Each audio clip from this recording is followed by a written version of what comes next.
Je n'ai pas d'accent parce que je suis française, je suis de Strasbourg originairement, ce qui est déjà un mélange de l'Allemagne et de la France.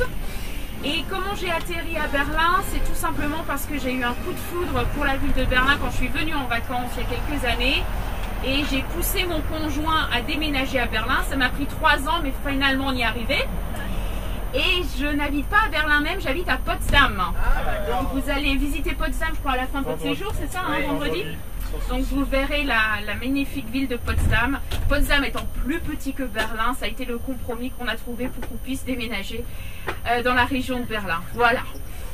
Juste pour vous donner un petit peu mon parcours et pourquoi je suis à Berlin aujourd'hui. Est-ce que vous savez le nom de l'aéroport où vous êtes arrivé? Tegel. Est-ce que vous connaissez l'histoire de Tegel? Non. L'aéroport de Tegel a été construit par les Français. Et oui, en 1948, vous savez que Berlin a été divisé, hein. Après la Seconde Guerre mondiale, vous avez le secteur soviétique, le secteur britannique, le secteur américain, le secteur français. Vous avez Berlin-Ouest et Berlin-Est. Vous êtes dans l'ancien Berlin-Ouest, vous êtes dans l'ancien secteur français. Les Français, en fait, ont tenu le secteur qui se trouve au nord de Berlin-Ouest. Les Britanniques étaient au milieu et les Américains étaient au sud. Et en fait, les Américains avaient l'aéroport de Tempelhof, dont on a juste parlé avant de monter dans le bus, qui a été fermé en 2008. Les Britanniques avaient l'aéroport de Gatow. Et les Français se sont dit, il faut quand même que nous aussi on ait un aéroport. Donc en 1948, les Français vont démarrer la construction de l'aéroport de Tegel. Pourquoi en 1948? Parce qu'en juin 1948, le blocus de Berlin-Ouest commence. Et ce blocus va durer jusqu'en mai 1949, exactement jusqu'à hier, 12 mai 1949, le blocus est levé par les Soviétiques. Et pour approvisionner Berlin-Ouest, eh bien, les Alliés vont mettre en place un pont aérien. Et donc l'aéroport de Tegel va être construit et être utilisé à partir de novembre 1948 pour le pont aérien mis en place par les Alliés. Et en fait, l'aéroport de Tegel va être resté un aéroport militaire jusqu'en 1972. Et à partir de 1972, il va être utilisé aussi pour les civils. Donc, l'aéroport va être utilisé pour les civils, mais juste une précision, il faut savoir qu'il n'y avait pas de compagnie allemande comme la compagnie Lufthansa qui avait le droit d'atterrir à Berlin-Ouest. Vous aviez que les compagnies des 3 alliés britanniques, américains et français qui avaient le droit d'atterrir à Tegel, donc Air France, American Airlines, British Airlines, mais pas de Lufthansa avant la chute du mur en 1989. Et aujourd'hui, l'aéroport de Tegel est un des 2 aéroports de Berlin. Tegel est au nord-ouest et vous avez Schönefeld qui est au sud-est de Berlin, qui est l'ancien aéroport de Berlin-Est. Le dernier chiffre qu'on a eu, on a eu un recensement qui a été fait l'année dernière, on est à 3,7 millions d'habitants. C'est la population actuelle de Berlin. Berlin grossit chaque année parce que Berlin est considéré encore comme une capitale européenne pas très chère, même si les prix sont en augmentation. Concernant les loyers, concernant les restaurants, tout augmente parce que Berlin est une ville très très attractive pour tous les Européens, mais aussi pour les étrangers en dehors de l'Europe. Donc on a 3,7 millions d'habitants actuellement dans la capitale allemande. C'est pas encore le plus haut, hein. Berlin en 1939, vous avez 4,4 millions d'habitants. Donc on a encore de la marge. Si on veut atteindre le record de 1939, la ville de Berlin n'est pas forcément ravie d'avoir autant d'habitants parce que ça demande beaucoup de construction et vous verrez, il y a des grues partout, on construit énormément parce que quand le mur est tombé en 1989, il y avait énormément d'espaces vides, surtout dans Berlin-Est, et vous avez quasiment plus d'espace vide à Berlin. Sur votre droite, vous avez le château de Charlottenburg, le palais de cette couleur beige. Alors, la référence pour la construction de Charlottenburg, c'est Versailles. L'architecte qui l'a construit est allé à Versailles auparavant. C'était un château qui va être utilisé comme une résidence d'été pour la famille des Hohenzollern. Alors, est-ce que le nom Hohenzollern vous dit quelque chose?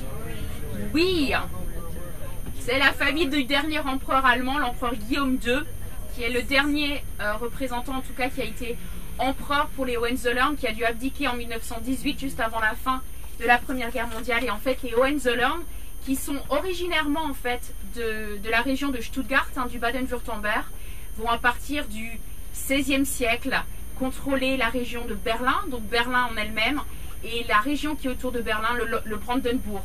Et donc la famille des Hohenzollern va acquérir le titre d'électeur du Brandenbourg. Ensuite, ils vont devenir rois en Prusse, et puis roi de Prusse. Vous en entendrez de nouveau parler quand vous visiterez sans souci.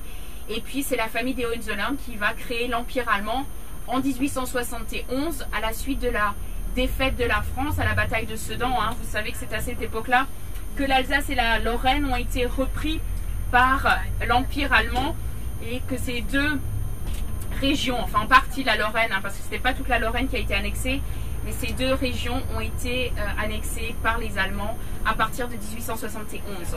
Donc la famille des Hohenzollern va avoir un château au centre-ville et ils vont construire une résidence d'été à la fin du XVIIe siècle, et c'est le château de Charlottenburg. Et en fait, si vous traduisez Charlottenburg, ça signifie le château de Charlotte. Et en fait, Charlotte était la femme du Hohenzollern qui a construit le château. Alors c'est une reconstruction, parce que le château a été complètement détruit par les bombardements durant la Seconde Guerre mondiale, comme beaucoup de choses à Berlin. Donc le château a été reconstruit après dans les années 1950. Le pont aérien, c'est un... Alors, comme son nom l'indique, ils ont utilisé des avions pour approvisionner Berlin-Ouest. Parce que les soviétiques, à partir de juin 1948, ils vont bloquer tous les accès terrestres, maritimes et ferroviaires à Berlin-Ouest. Donc, Berlin-Ouest ne peut plus recevoir ni de nourriture, ni de charbon, ni de vêtements, rien du tout, puisque Berlin, si vous regardez à la situation géographique de Berlin, Berlin se trouvait en ex-Allemagne de l'Est.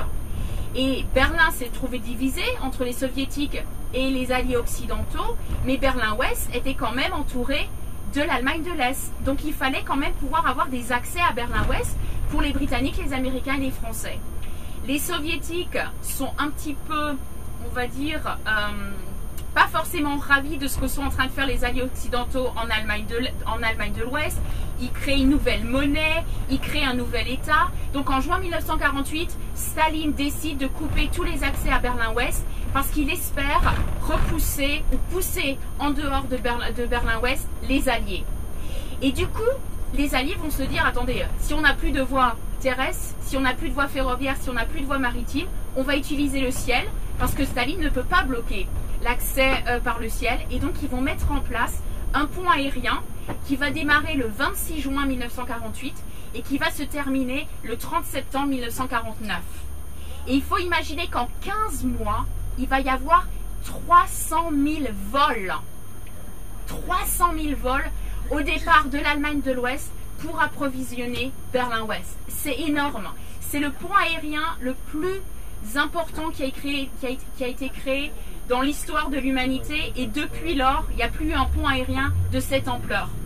Et donc les Britanniques y ont participé, les Américains y ont participé et les Français. Les Britanniques et les Américains ont participé de manière plus conséquente parce que qu'ils avaient une flotte aérienne plus importante que les Français. Un petit peu l'histoire de Berlin très rapidement. Berlin n'est pas une ville très très vieille selon les critères européens, puisque la première mention de Berlin dans un document officiel, c'est 1237. Donc quand on compare avec Paris et Rome, ce sont des capitales qui sont beaucoup plus anciennes que Berlin. Donc Berlin 1237, c'est pour ça que les historiens choisissent cette date comme date de fondation de la ville. Berlin existait déjà auparavant, mais en tout cas ce qu'on retient aujourd'hui c'est 1237. Il faut savoir aussi que le nom de Berlin, ça vient d'un mot slave qui signifie marécage. Parce que ici c'était des marécages. Ça veut dire marécage sombre en langage slave. Et ces marécages, vous les avez encore aujourd'hui autour de Berlin. Le sous-sol de Berlin, c'est que du sable. Donc vous n'allez pas forcément voir des immeubles très hauts parce que c'est très difficile de construire des immeubles hauts. Les fondations doivent être très solides, sinon l'immeuble s'effondre. Et c'est pour ça aussi que vous voyez ces tuyaux, le tuyau bleu sur votre gauche, tout simplement pour pomper l'eau. Parce que quand on creuse et quand on a un chantier à Berlin, on trouve très rapidement de l'eau. La nappe phréatique n'est pas profonde. Donc sur les chantiers, ils pompent l'eau et l'eau est reversée dans la rivière qui traverse Berlin, qui s'appelle la Spree. Donc 1237, vous avez la création de Berlin. Berlin deviendra la capitale de l'électorat de Brandenbourg, ensuite du royaume de Prusse. Et à partir de 1871, Berlin deviendra la capitale de l'Empire allemand.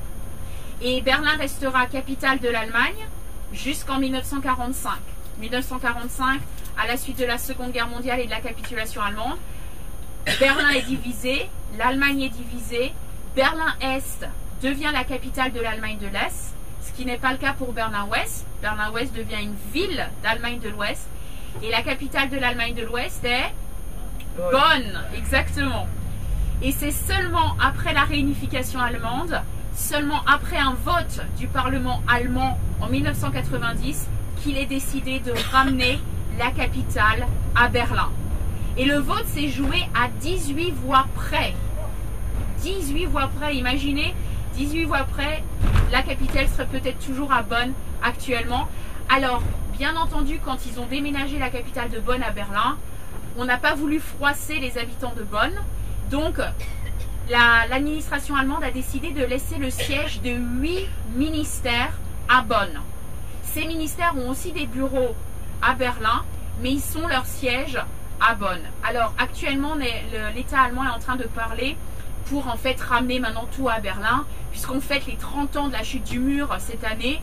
Donc, le gouvernement allemand est en train de dire que on va peut-être ramener tout à Berlin parce qu'il est peut-être temps d'avoir qu'une seule capitale avec tout le gouvernement et tous les ministères rassemblés à Berlin. Et maintenant, on est sur la grande avenue de l'ancien Berlin-Ouest qui est le Kurfürstendamm.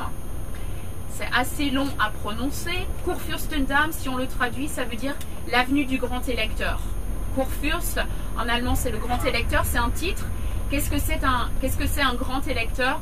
En fait, c'était une des personnes qui élisait, durant le Moyen-Âge, l'empereur du Saint-Empire romain germanique. Et l'électeur de Brandenbourg était parmi ces 7 électeurs. Il y avait 7 personnes qui élisaient l'empereur et l'électeur de Brandenbourg était parmi les 7.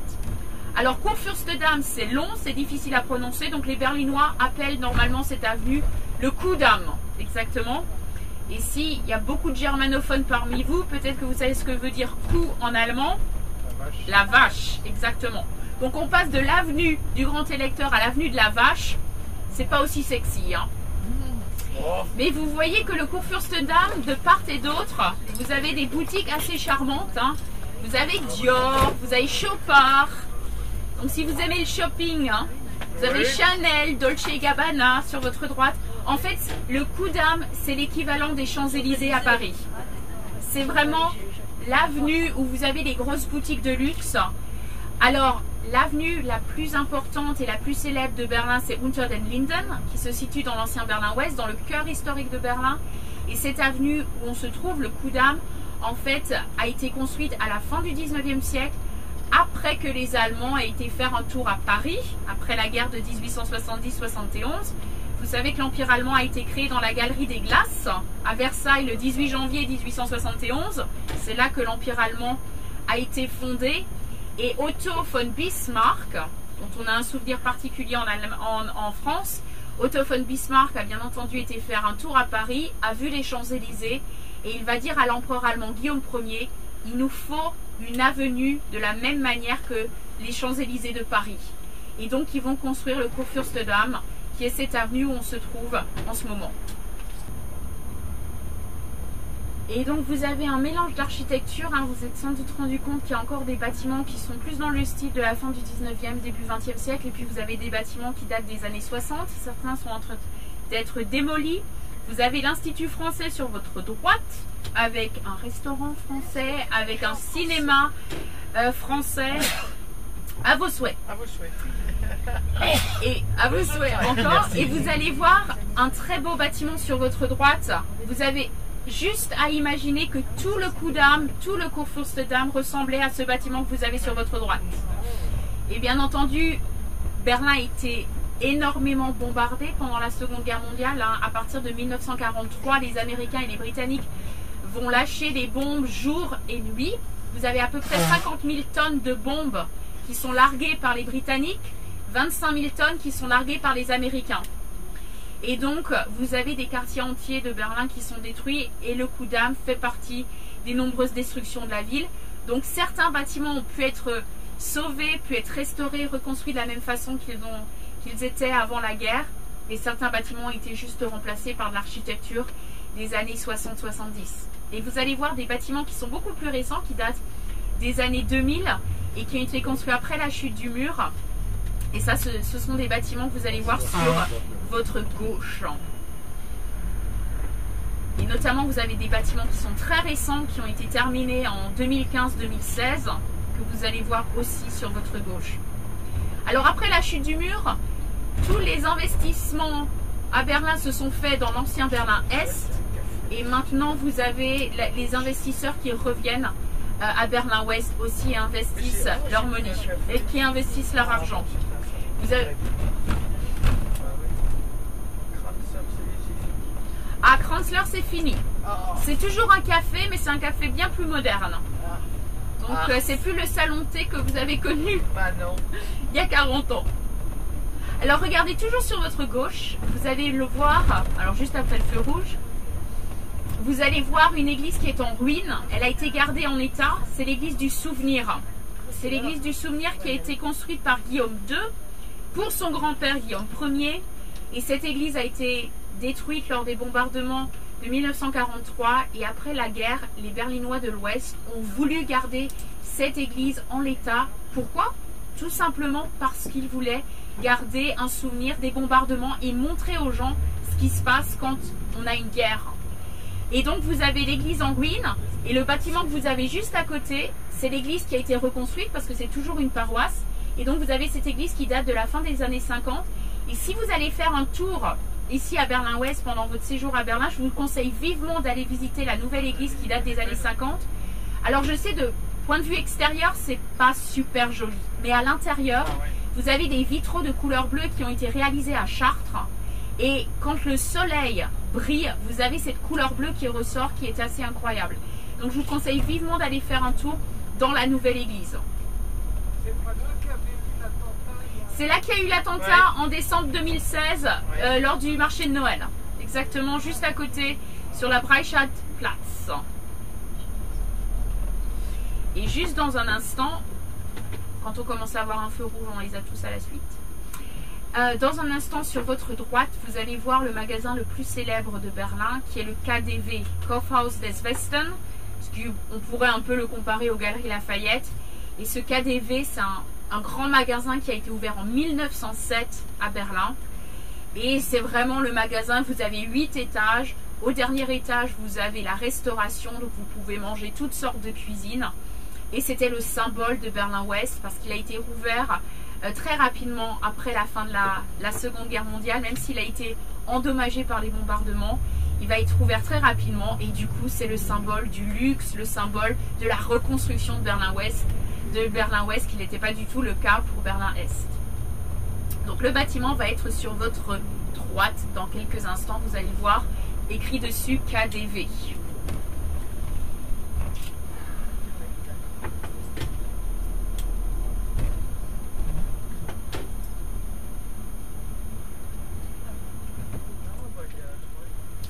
Alors on est toujours dans l'ancien Berlin-Ouest. Une fois qu'on va passer dans l'ancien Berlin-Est, je vous le dirai. On parle toujours de Berlin-Ouest, Berlin-Est, oui. Même à l'heure actuelle. Parce qu'en fait la ville aussi s'est construite comme ça. Le centre historique où tout a commencé à partir de 1237, c'est vraiment dans Berlin-Est. Et ensuite la ville a évolué vers l'ouest. Et la nouvelle ville, ou Berlin-Ouest, va vraiment devenir à la mode et les gens vont venir s'installer dans Berlin-Ouest à partir du 19e siècle. Donc on va voir un mouvement de population de l'Est à l'Ouest à partir du 19e siècle. Et bien entendu, après 1945, la ville est divisée entre l'Ouest et l'Est. Et c'est vrai que géographiquement, Berlin, c'est vraiment l'Est et l'Ouest. On ne parle pas beaucoup de Nord et Sud, on parle vraiment de Est et Ouest. Ça peut paraître bizarre quand on parle encore aujourd'hui de Berlin-Ouest ou Berlin-Ouest, mais c'est plus une question géographique actuellement. Et vous le verrez dans l'architecture, c'est aussi un petit peu différent. À Berlin, il n'y a pas de machine comme à Paris où il faut mettre son ticket pour accéder au métro. À Berlin, vous descendez dans la bouche de métro par exemple et vous avez accès au train directement. Pareil pour les S-Bahn qui sont un peu l'équivalent des RER dans la région parisienne. Donc en fait, ils font confiance aux gens dans l'achat des tickets de transport. Et quand ils font des contrôles, les contrôleurs ne portent pas un uniforme, ils sont en habit civil. C'est tout simplement pour empêcher les gens de partir des transports publics s'ils n'ont pas de ticket. Et vous avez aussi des tramways, mais les tramways c'est plus dans le Berlin-Est que vous en avez. Vous n'en avez plus du tout dans l'Ouest parce qu'ils ont démoli tous leurs tramways dans les années 60 parce que c'était plus un moyen de transport qui plaisait aux Berlinois de l'Ouest. Donc ils ne l'utilisaient plus vraiment, donc ils l'ont supprimé. Et sur votre droite, sur votre gauche, pardon, vous allez voir le siège de la CDU, qui est le parti d'Angela Merkel, qui est l'équivalent de les Républicains en France. Alors les Berlinois ont un petit surnom pour ce bâtiment qui ressemble à un bateau. Ils l'appellent le Titanic. Et sur votre gauche, vous allez avoir plusieurs ambassades qui ont leur siège, qui ont leur ambassade, parce qu'on commence à être dans le quartier diplomatique de Berlin. Sur votre gauche, vous allez voir l'ambassade du Mexique, qui n'est plus très appréciée depuis la dernière Coupe du Monde. Et ensuite, vous avez l'ambassade du Nord, comme on l'appelle. C'est le bâtiment qui est vert sur votre gauche. Et en fait, pourquoi on l'appelle l'ambassade du Nord? C'est tout simplement parce que vous avez 5 pays du nord de l'Europe, l'Islande, la Finlande, la Suède, la Norvège et le Danemark, qui ont leur ambassade ensemble sur votre gauche. Ah, ils ont fait une cause commune, donc ils ont un bâtiment, en fait, une façade extérieure qui est la même, puisque c'est tous des pays un petit peu, des pays scandinaves. Mais quand vous rentrez dans l'ambassade, vous avez 5 entrées séparées pour les 5 pays qui sont dans le bâtiment. Ils sont ensemble, mais ils sont quand même différents. Ça fait des économies, hein. Alors, pour ceux qui sont assis à l'avant du bus, vous allez déjà pouvoir le voir, ou la voir, c'est la colonne de la victoire, Siegessäule en allemand. Alors, c'est la colonne de la victoire qui a été construite à la fin du 19e siècle pour célébrer 3 victoires. La victoire sur le Danemark en 1864, la victoire sur l'Autriche en 1866 et la victoire sur la France en 1871. Et donc les canons que vous allez voir accrochés sur cette colonne sont des canons qui ont été pris aux ennemis vaincus. Et en fait, il y avait 3 étages à l'origine et le 4e étage a été rajouté par Albert Speer, l'architecte d'Adolf Hitler, qui l'a rajouté en 1938 quand il a déménagé la colonne de la victoire du Reichstag sur cette place qui est en fait appelée la grosse étoile. Die große Sterne, c'est le nom de ce sorte de rond-point, un petit peu comme l'Arc de Triomphe à Paris. Et donc, cette colonne de la victoire est sur cette grosse Sterne, sur cette grande étoile depuis 1938. Et vous voyez les reliefs qui sont au bas de la colonne de la victoire. Ces reliefs représentent en fait la victoire de l'Allemagne sur la France en 1871. Et il faut savoir que quand la ville de Berlin a été divisée en 1945, les Français sont arrivés à Berlin et les Français savaient très bien ce que ces reliefs représentaient. Donc les Français vont demander aux Britanniques qui géraient ce secteur de faire exploser la colonne de la victoire parce qu'ils ne veulent pas laisser une trace de cette victoire de 1871. Les Britanniques vont refuser. Du coup, les Français vont envoyer des soldats de nuit pour prendre ces reliefs. Et ces reliefs vont être envoyés à Paris. Et ils vont être conservés à Paris jusqu'en 1987.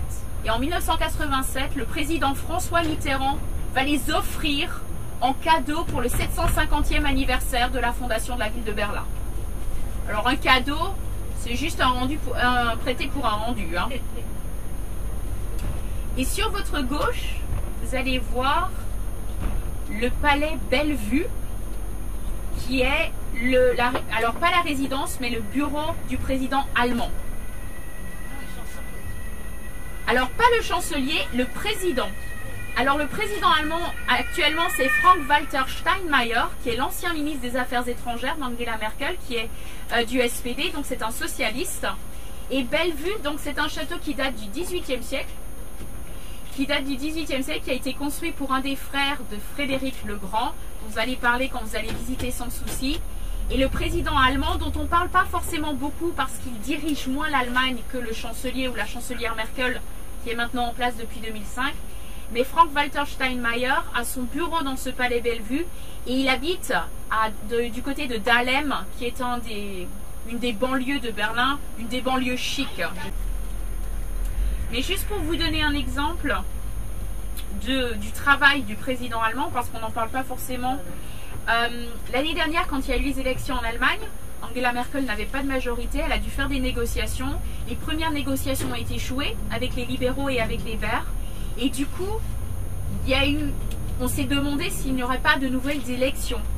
Et à ce moment-là, le président allemand est intervenu et il a demandé à Angela Merkel d'ouvrir des nouvelles négociations. Elle a ouvert des nouvelles négociations avec le SPD, avec les socialistes qui avaient refusé au départ. Et donc, Frank-Walter Steinmeier, le président allemand, est intervenu et a forcé un petit peu ces négociations pour trouver un accord et pour créer une nouvelle coalition, pour éviter d'avoir à refaire de nouvelles élections. Donc à ce moment-là, c'est le président qui est intervenu. Mais pour le reste du temps, la personne qui vraiment dirige l'Allemagne, c'est la chancelière Angela Merkel. Et de part et d'autre, vous avez le plus grand parc de Berlin, dont le nom est le Tiergarten, exactement, le parc des animaux, ou le jardin des animaux. Sur votre gauche, vous avez l'ancien palais des congrès de Berlin qui date de 1957, qui a été construit et offert par les Américains et qui est aujourd'hui un musée sur les cultures du monde. Alors, les Berlinois ont un surnom pour énormément de bâtiments, et donc ce bâtiment est appelé l'huître enceinte.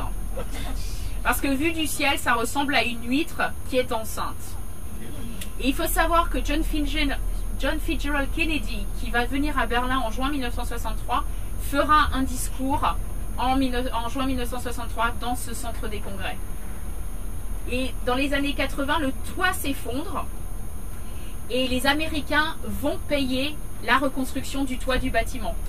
Parce que pour les Américains, en fait, quand ils le voient du ciel, ce bâtiment, c'est le sourire de Jimmy Carter. Sur votre droite, vous allez pouvoir voir le Reichstag, qui est aujourd'hui en fait le siège du Bundestag, qui est le nom officiel du Parlement allemand. Vous voyez la magnifique coupole en verre qui a été construite par Sir Norman Foster, l'architecte britannique qui a aussi proposé la reconstruction de Notre-Dame de Paris.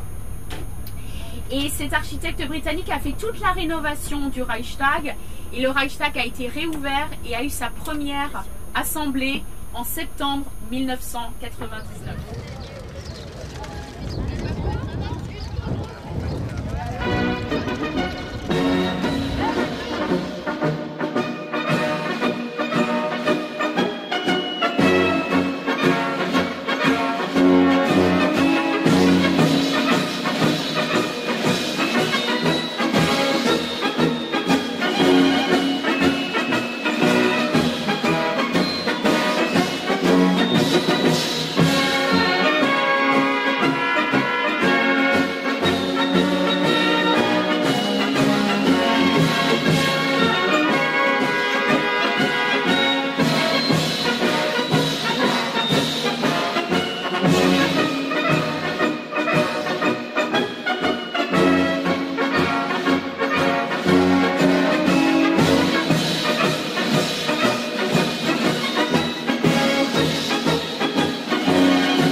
Alors comment traduire ça, parce que c'est la maison de Paul Lebeu. En fait, c'est juste des bureaux et des salles de conférence, des salles de commission pour le Parlement allemand.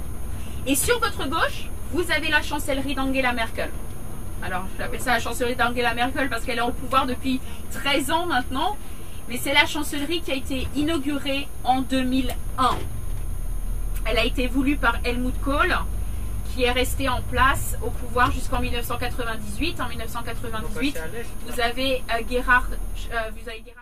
Et maintenant, on est dans l'ancien Berlin-Est, voilà. Exactement. Et vous avez le petit bâtiment bleu sur votre droite, qui est en fait la crèche pour les enfants des employés du Bundestag. Et sur votre droite, sur votre gauche, vous avez le ministère de l'enseignement et de la recherche, le bâtiment vert. Vous êtes vraiment dans le quartier ministériel, c'est ce qu'on appelle le Regierungsviertel. Et ce Regierungsviertel, il a été construit ici, pas par hasard.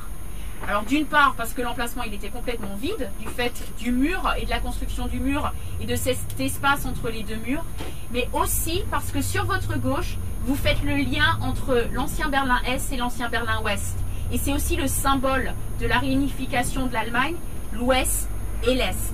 Donc c'est aussi pour cette raison qu'on a construit tous les ministères, tous les bâtiments gouvernementaux dans cette partie de la ville. Et vous allez voir dans quelques instants la gare centrale de Berlin qui a été inaugurée en 2006 lors de la Coupe du Monde de football qui a eu lieu en Allemagne. La France a perdu en finale contre l'Italie. Juste sur votre droite, vous avez la gare centrale de Berlin. Parce qu'en fait, Berlin n'avait pas de gare centrale où elle avait une petite gare. À son emplacement-là, il y avait une petite gare, mais il n'y avait pas vraiment de gare centrale. La gare de Berlin-Ouest, c'était la gare du Zoo. Et la gare de Berlin-Est, c'était la gare de l'Est, Ostbahnhof. Et donc, il n'y avait pas vraiment de gare au milieu. Et ils ont pris la décision de construire une gare centrale qui a coûté 1 milliard d'euros. Et cette gare centrale, elle est assez impressionnante parce que vous avez 4 étages. Et donc, vous avez un niveau qui est utilisé pour les S-Bahn, qui est cette sorte de RER si on compare avec la région parisienne. Et tout en bas, quand vous descendez dans les étages inférieurs, vous avez les TGV allemands qui s'appellent les ICE. Et donc, vous avez tous les trains qui partent vers les destinations de l'Allemagne, mais aussi vers les destinations à l'étranger.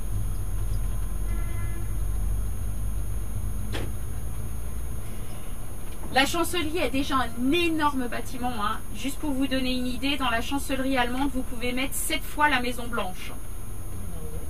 Oui, elle est énorme, la chancellerie allemande. Quand vous regardez le bâtiment vu du ciel, le bâtiment se poursuit vers l'arrière, dont on ne se rend pas compte quand vous voyez la façade. Mais c'est un énorme bâtiment et apparemment, ce n'est pas suffisamment grand. Donc, vous avez la gare centrale maintenant sur votre gauche et vous avez la magnifique coupole en verre du Reichstag que vous pouvez voir sur votre droite avec les 4 tours. Alors il faut savoir que le Reichstag, c'est un bâtiment qui date de la fin du 19e siècle.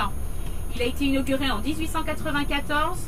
Il va être utilisé comme parlement allemand jusqu'en 1933. Février 1933, vous avez l'incendie du Reichstag qui va donner une raison aux nazis pour arrêter les communistes, puisque les communistes vont être accusés d'avoir provoqué l'incendie. Et le Reichstag ne va plus être en état d'être utilisé jusqu'en 1990. 1990, on prend la décision de ramener la capitale à Berlin et on prend la décision de rénover le Reichstag. Et donc le Reichstag, en fait, ça veut dire le Parlement de l'Empire. Donc c'est le nom du bâtiment et c'est le siège du Bundestag qui est le Parlement allemand aujourd'hui. Vous avez 630 députés dans le Bundestag actuel. Alors on a repassé à l'ouest, hein, parce que le Reichstag se trouvait juste à la limite entre l'est et l'ouest. Le mur passait juste à l'arrière du Reichstag. Donc on est de retour dans le Berlin-Ouest et on va arriver juste devant la porte de Brandenburg dans quelques instants. Et le drapeau que vous voyez sur votre gauche, le drapeau allemand, c'est le plus grand drapeau que vous avez en Allemagne aujourd'hui. Et en fait, c'est le mémorial pour la réunification allemande. Alors vous allez me dire, c'est juste un drapeau. En fait, à l'emplacement du drapeau sur le sol, il est marqué que c'est le mémorial pour la réunification allemande. Ils sont en train d'en construire un nouveau, parce que c'est un peu un mémorial assez ridicule. Donc du coup, ils en construisent un nouveau qui va être normalement inauguré l'année prochaine et qui se situera juste à côté du nouveau château royal qui est en train d'être construit. En train d'être terminé d'être reconstruit. Et vous allez voir la porte de Brandenbourg sur votre gauche. Le symbole de Berlin. C'était une des entrées de la ville, hein, tout simplement, la porte de Brandenbourg. Mais c'est devenu un symbole de Berlin à cause de Napoléon. Napoléon, en 1806, va venir à Berlin après 2 victoires sur les Prussiens, la bataille de Jena et la bataille d'Auerstedt. Et Napoléon va entrer dans Berlin, il va occuper Berlin avec ses troupes et il va entrer dans Berlin à travers la porte de Brandenbourg. Et le quadrige que vous voyez sur la porte de Brandenbourg, toujours sur votre gauche, ce quadrige va être emporté par les troupes de Napoléon et être emmené à Paris. Du coup, quand les Prussiens vont être à Paris en 1814, leur première mission, c'est de récupérer le quadrige. Et le quadrige va traverser l'Allemagne et il va être amené jusqu'à Berlin et remis sur la porte de Brandenbourg. Ah bah vous savez, la rivalité franco-allemande, elle remonte à longtemps, hein. Oui, mais avec les Anglais, on sait pas bien. Ah, les Anglais, elle est plus longue, hein. Mais dans l'esprit des gens, c'est plus la rivalité franco-allemande que la rivalité franco-anglaise. Sur votre gauche, c'est l'ambassade américaine. Et juste sur votre gauche, vous voyez ces pierres. En fait, c'est pour le mémorial. Alors, on a tendance à l'appeler le mémorial de la Shoah. En fait, c'est le mémorial pour les 6 millions de juifs assassinés. Vous avez 2711 pierres. Aucune n'a la même taille, n'a la même hauteur. Et ce mémorial a été ouvert en 2005. Il a été ouvert à cet emplacement-là parce que c'était vide. Tous les bâtiments que vous voyez sur votre gauche datent de après la chute du mur de Berlin, parce que sur votre gauche, vous aviez le mur extérieur et vous aviez cette bande qu'on appelle la bande de la mort, où vous aviez des mines, vous aviez les miradors, vous aviez les gardes qui patrouillaient et vous aviez le mur intérieur. Donc quand on parle du mur de Berlin, on parle de 2 murs et pas d'un seul mur. Et on arrive sur la place qui est la plus célèbre de Berlin, la Potsdamer Platz, avec l'architecture qui date des années 90-2000, avec la tour de la Deutsche Bahn. Sur votre droite, c'est une tour en verre et en métal. Ensuite, vous avez la tour de Korloff qui est toute en pierre. Et vous avez un bâtiment de nouveau qui est en verre, qui est de Renzo Piano, l'architecte qui a aussi fait Beaubourg à Paris. Donc toute cette place a été reconstruite dans les années 90. La ville de Berlin a vendu le terrain en 4 morceaux. Et vous avez un morceau de terrain qui a été vendu à Sony, un morceau de terrain qui va être vendu à Daimler et à deux autres compagnies. Et ces compagnies vont reconstruire en fait la Potsdamer Platz. Ce sont les bâtiments que vous voyez sur votre droite, datent des années 1990. C'est des bureaux, c'est des appartements. Ils ont fait un mélange parce qu'ils ne voulaient pas faire qu'un quartier d'affaires qui soit un petit peu vide le soir. Donc vous avez des restaurants, vous avez des cafés, vous avez des cinémas, vous avez un centre commercial aussi sur la Potsdamer Platz. Et si vous regardez toujours sur votre droite, vous allez voir une sorte de guitoune. C'est le premier feu rouge d'Europe. En fait, c'est une copie du premier feu rouge d'Europe qui a été mis en place en 1924 sur la Potsdamer Platz.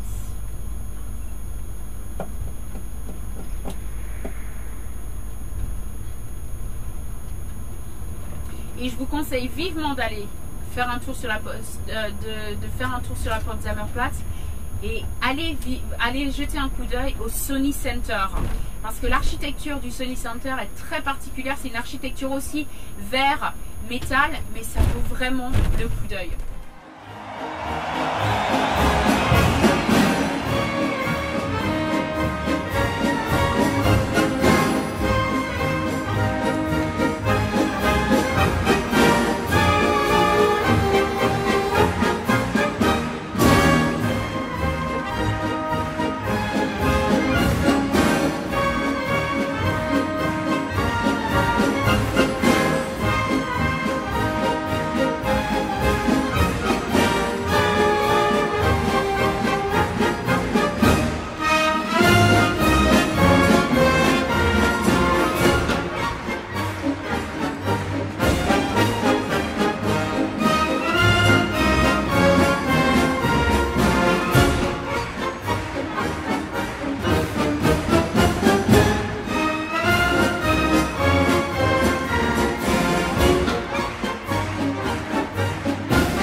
votre information, aujourd'hui on a encore 3 murs, on a encore 3 morceaux du mur conservés à Berlin.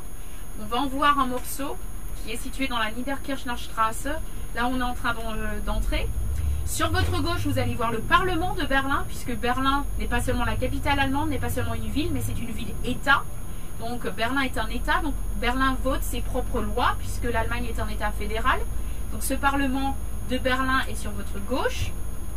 Sur votre droite, vous avez le bâtiment de Martin Gropius, qui est un bâtiment de la fin du 19e siècle, et en fait qui est un musée pour l'art contemporain, mais vraiment contemporain, hein, l'art de ces dernières années. Et dans un instant, vous allez voir un morceau du mur de Berlin qui est encore en place. Et sur votre droite, vous allez voir un centre de documentation qui s'appelle la topographie de la terreur. Et si vous avez envie d'en savoir plus sur les nazis, sur la mise en place de cette politique de la terreur en Allemagne avec la SS, avec la Gestapo, je vous conseille vivement d'aller visiter ce centre de documentation qui a été construit à l'emplacement du quartier général de la Gestapo et des SS. Le bâtiment a été abîmé durant les bombardements de la Seconde Guerre mondiale et démoli après la guerre. Donc vous avez un morceau du mur qui reste sur votre droite. Et sur votre gauche, vous avez le ministère des Finances, qui est l'ancien ministère de la Luftwaffe d'Hermann Göring jusqu'en 1945. C'est un bâtiment de 1936. Vous avez 2000 bureaux à l'intérieur de ce bâtiment sur votre gauche. 2000 bureaux. Aujourd'hui, c'est le ministère des Finances. Vous pouvez encore voir des bâtiments aujourd'hui à Berlin qui sont de l'architecture nazie et ce ministère en fait partie. L'architecture nazie n'a rien de particulier, hein. C'est juste des bâtiments très massifs, d'architecture très classique, mais qui impressionnent. Et c'était bien entendu la volonté des nazis de faire ces bâtiments massifs, de vouloir vous donner l'impression qu'ils vont en fait vous... je trouve plus mes mots. Qui vont vous donner cette impression de vous tomber dessus, de vous écraser. Merci beaucoup. Je fais très peu de visites en français, donc du coup j'ai plus du tout de mon vocabulaire en français qui disparaît au fur et à mesure. Ah, la trabatte.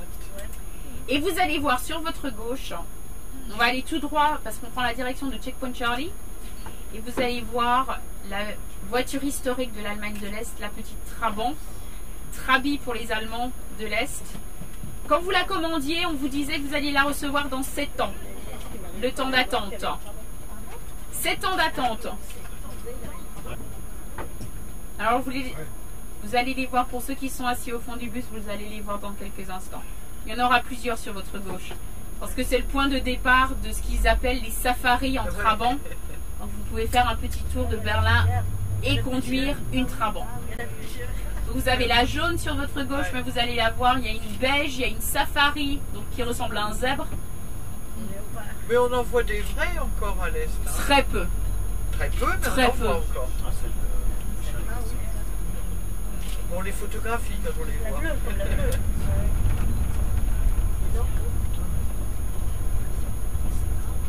Et donc on va arriver au célèbre Checkpoint Charlie. Alors, il n'y a plus rien de vrai à Checkpoint Charlie. Vous allez voir sur votre droite une petite maison qui était la petite maison d'origine des Américains pour faire passer le contrôle.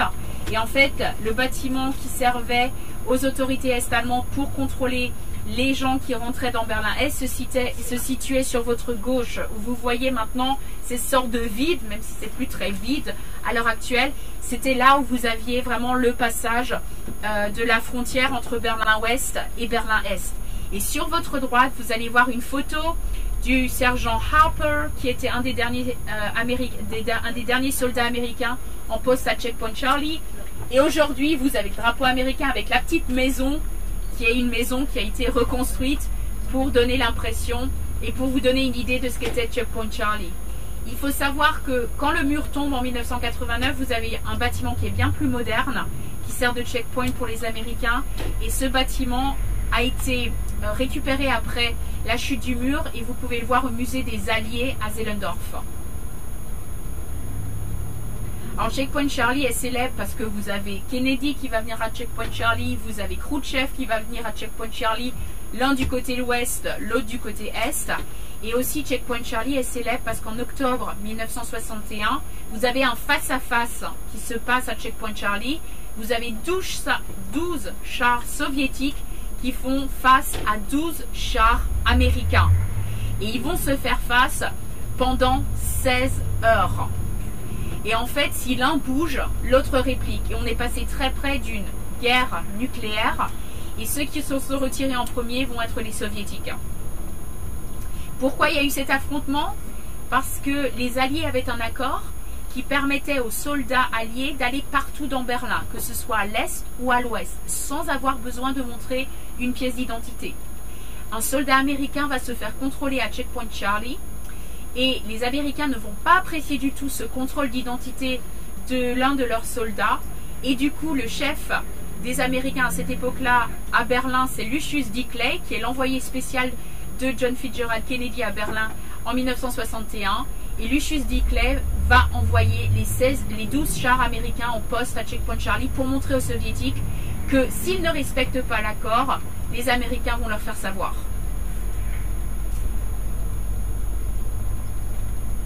Donc maintenant, on est sur la Friedrichstraße, qui est une rue qui traverse Berlin du nord au sud. Elle fait 1,2 km, donc assez longue rue. Et juste pour vous dire qu'on est dans l'ancien Berlin-Est. Donc on a passé Checkpoint Charlie, on est passé à l'Est. Donc on est vraiment dans le cœur historique de Berlin. Et on va aller voir la plus belle place de Berlin, qui est la place Gendarmenmarkt.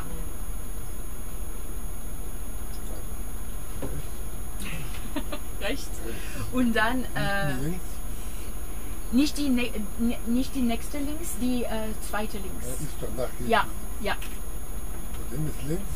Dann bin links. Dann rechts und dann gleich wieder links, damit wir ja, ja. Linden. Und dann fahren wir Richtung Dom. Ja, Richtung Dom, ja.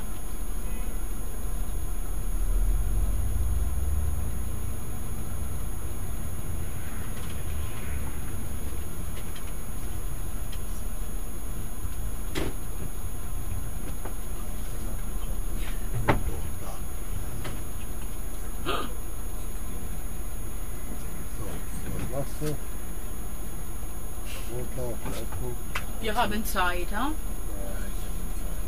Wenigstens, dass man über Rot ein bisschen schneller. Ja, ja. Aber sie wollten nicht.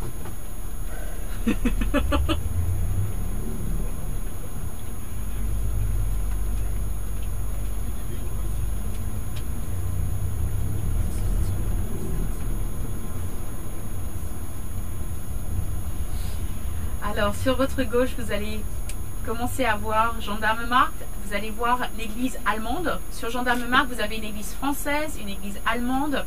Gendarmenmarkt est considéré par les Berlinois comme la plus belle place de Berlin. Et pourquoi vous avez une église française sur cette Gendarmenmarkt? Tout simplement parce qu'en 1685, quand Louis XIV va prendre l'édit de Fontainebleau, qui va empêcher les protestants d'avoir un culte en France, dans le royaume de France, vous avez l'électeur de Brandenbourg qui va créer l'édit de Potsdam et qui va inviter les huguenots français à venir s'installer à Berlin. Et vous avez environ 15 000 huguenots français qui vont arriver dans le Brandenbourg et à peu près 6 000 d'entre eux vont s'installer à Berlin. Et c'est Louis XIV. L'édit de Fontainebleau.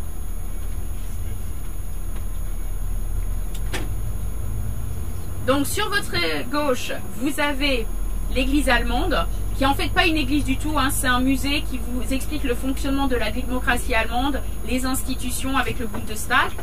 Toujours sur votre gauche, vous avez la Konzerthaus, qui est une salle de musique, une salle de concert, différente de la Philharmonie. Et on va continuer un petit peu plus bas, on va continuer tout droit. Et sur votre gauche, vous allez avoir l'église française, qui est une exacte copie de l'église allemande. L'église française a été construite en premier, ensuite ils construiront l'église allemande.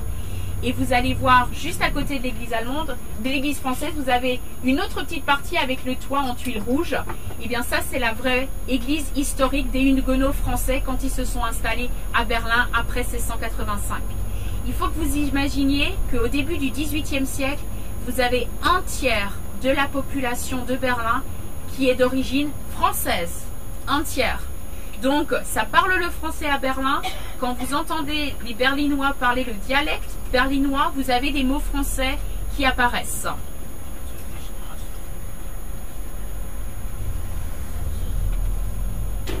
Soll ich bei Dom reinfahren oder vorbeifahren? Können wir fahren um die Museuminsel? Kann ich nicht. Wir können nicht mehr. Hein?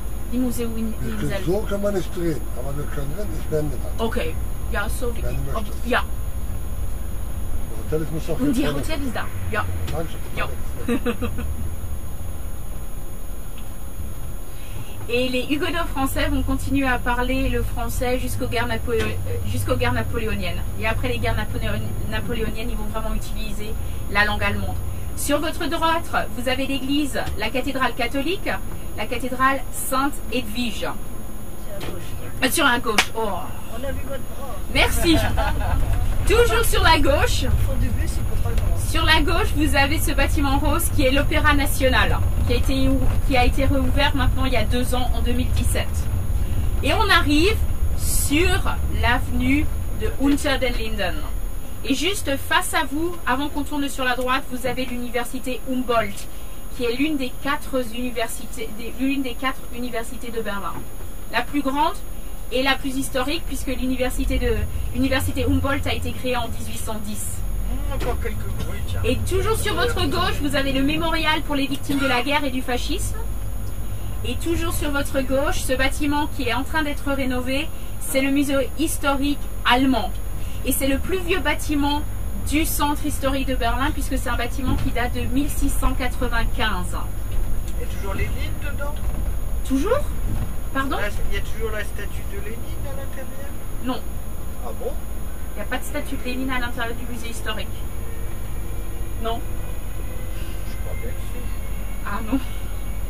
Ou alors on n'a pas vu la même, mais il n'y a pas de statue de Lénine à l'intérieur du musée historique. Sur votre droite, le nouveau palais royal qui va s'appeler le Humboldt Forum. Et donc, c'est le palais historique du centre de Berlin, construit par les Hohenzollern au XVIe siècle. Le palais a été détruit par les bombardements durant la Seconde Guerre mondiale, démoli par les autorités est-allemandes qui ne voulaient pas garder un souvenir de la famille royale de Berlin. Il a été remplacé par le palais de la République, qui était un palais célèbre de Berlin-Est, qui était le siège du Parlement est-allemand. Et ce palais de la République, il a été démoli en 2008 pour des raisons d'amiante. Le palais était bourré d'amiante et donc ils n'ont pas voulu faire une rénovation. Ça aurait coûté bien plus d'argent. Donc du coup, ils vont démolir le palais de la République et ils vont reconstruire le palais royal. C'est la volonté de la ville de Berlin de reconstruire le palais royal qui était le centre historique de la ville. Et sur votre droite, vous avez le Berliner Dom, qui est la plus grande église protestante d'Allemagne. C'est une église qui a été construite qui a été inaugurée en 1905 et c'est la volonté de Guillaume II d'avoir cette église qui est grandiose, qui est massive. Et il a pris 2 exemples pour la construire, Saint-Pierre à Rome, Saint-Paul à Londres. Et donc il a fait un mélange des deux et il a construit le Berliner Dom. Donc ça c'est sur votre droite. Et sur votre gauche, vous avez le Alte Museum qui est le vieux musée, qui est le premier musée qui a été ouvert sur l'île au musée qui date de 1830. Et face à vous, vous avez la Galerie Nationale. Alors vous avez une Galerie Nationale ancienne et la Galerie Nationale plus récente qui se trouve sur le Kulturforum qui est près de la Potsdamer Platz. Celle-ci est plus ancienne et on va juste faire demi-tour pour repartir. Et quand on va faire demi-tour, continuez à regarder sur votre droite. Donc vous avez la Galerie Nationale de Peinture. Au fond, vous avez le Bode-Museum, le musée de Pergamon et le nouveau muséum. Et c'est dans le nouveau musée que vous avez Nefertiti. Si vous êtes intéressé par le buste de Nefertiti, c'est dans le nouveau musée. Oui, puisque le Pergamon il est fermé. Alors le Pergamon n'est pas fermé, mais le Pergamon est en rénovation. Ouais. Donc vous n'avez pas accès à beaucoup de pièces. Ouais. Et vous n'avez pas, bien entendu, l'œuvre principale qui est l'hôtel. Ouais. Donc du coup, c'était prévu qu'il rouvre cette année. On a un peu de retard. Et donc le Humboldt Forum, qui est maintenant devant vous, c'est le nouveau palais royal. Vous allez avoir à l'intérieur une bibliothèque, un musée d'ethnographie, des cafés, des restaurants. Ça va être un bâtiment dédié à la culture. C'est la première fois que je le vois. Et donc vous avez 3 façades qui sont construites dans l'architecture historique. Et vous avez la façade qui est le long de la Spree, qui est complètement moderne. Si vous regardez sur votre droite.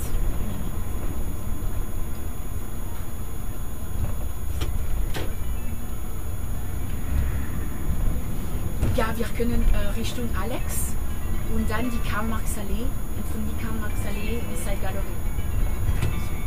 Okay, aber das sieht ein bisschen voll aus, ne? Ja, geradeaus. Das ist aber voll. Es ist voll? Ja, das ist ja. Okay.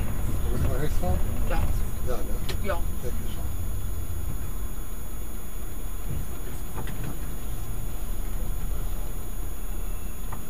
Da dauert ein bisschen Zeit, bis er rauskommt, ist schneller wieder. Wir können so fahren nachher. Ja.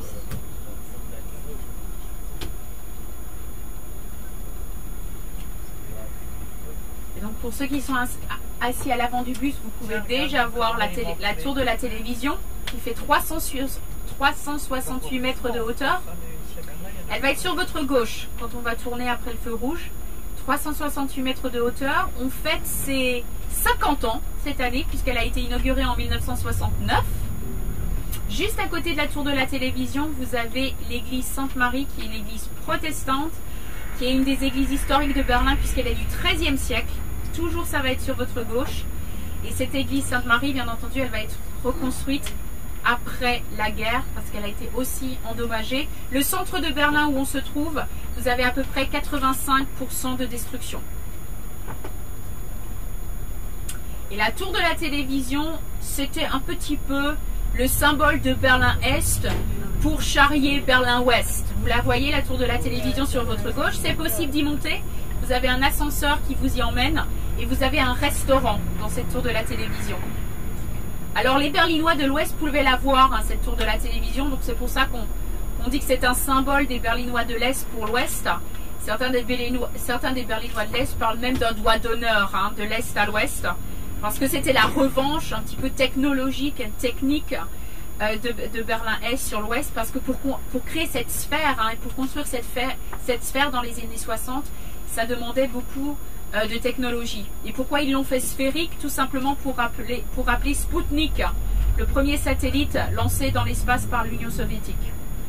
Et sur votre gauche, vous avez la mairie rouge de Berlin, qui date du 19e siècle, aussi un bâtiment reconstruit après la Seconde Guerre mondiale.